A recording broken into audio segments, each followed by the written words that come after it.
یہ انسان کی فطرت ہے کہ لوگوں کو ہمیشہ نصیحت کرتا رہتا ہے، لیکن اس نصیحت پر خود عمل نہیں کرتا اور نہ ہی کسی اور سے اپنے لیے نصیحت سننا چاہتا ہے۔ برا وقت اللہ تعالیٰ ہمارے اوپر اس لیے لے کے آتا ہے کہ ہم برے وقت میں ان لوگوں کو پہچان سکیں جو ہمارے اپنے ہیں، اور ان کو بھی جو اپنوں کی لباس میں غیر ہے۔ جب انسان غصے میں ہوتا ہے تو وہ کوئی بھی کام ٹھیک سے نہیں کرتا، ہمیشہ غلط فیصلے کرتا ہے۔ دشمن کی باتوں پر کوئی حیرت نہیں ہوتی، لیکن جب ہمارے دوست ہی ہمارے خلاف باتیں کرتے ہیں تو بہت اذیت ہوتی ہے۔ اگر آپ کسی شخص کے بارے میں جاننا چاہتے ہو کہ وہ کیسا ہے تو اس کے ساتھ سفر کر کے دیکھیے۔ لوگ ہمیشہ آپ کا برا سوچتے ہیں، لیکن آپ ان کی باتوں پر توجہ نہ دیں اور نہ ہی خود کو اذیت دیں، بس محنت کرتے رہیں۔ جو شخص ذمہ دار ہوتا ہے اسے ہر ایک شخص کی فکر رہتی ہے، وہ یہ کوشش کرتا ہے کہ اس سے کوئی غلطی نہ ہو، جبکہ خوبصورت شخص صرف اپنے ہی بارے میں سوچتا ہے، لہذا ذمہ دار شخص خوبصورت شخص سے بہتر ہوتا ہے۔ انسان کی اچائی اسے اللہ تعالیٰ کے سامنے بھی نیک بناتی ہے اور لوگوں کے دلوں میں بھی محبت پیدا کرتی ہے۔ وہ شخص جو بادشاہی کا اہل نہیں ہے، اس کے ہاتھ میں طاقت دینا یہ سب سے بڑی غلطی ہے۔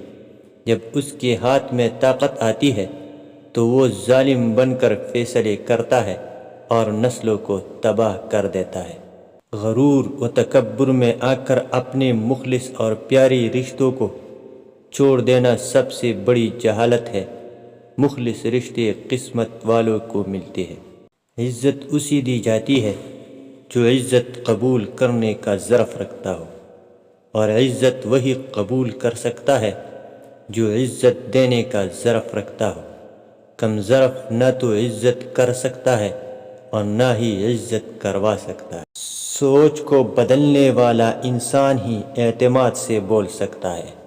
کسی سے اس کے بارے میں بات کریں اور وہ گھنٹوں تک آپ کو سنے گا۔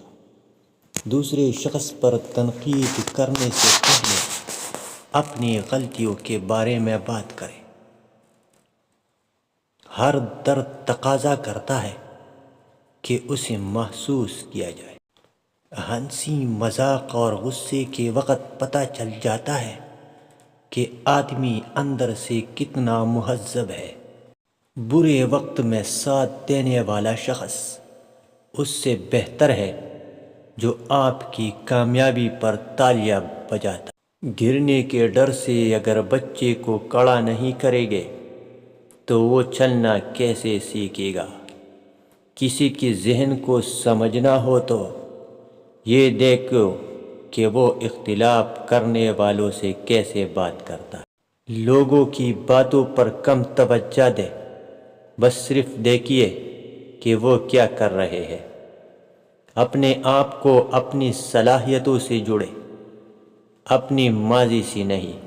سخت بات کو نظر انداز کر دینا ہی بہترین دلیل ہوا کرتی ہے۔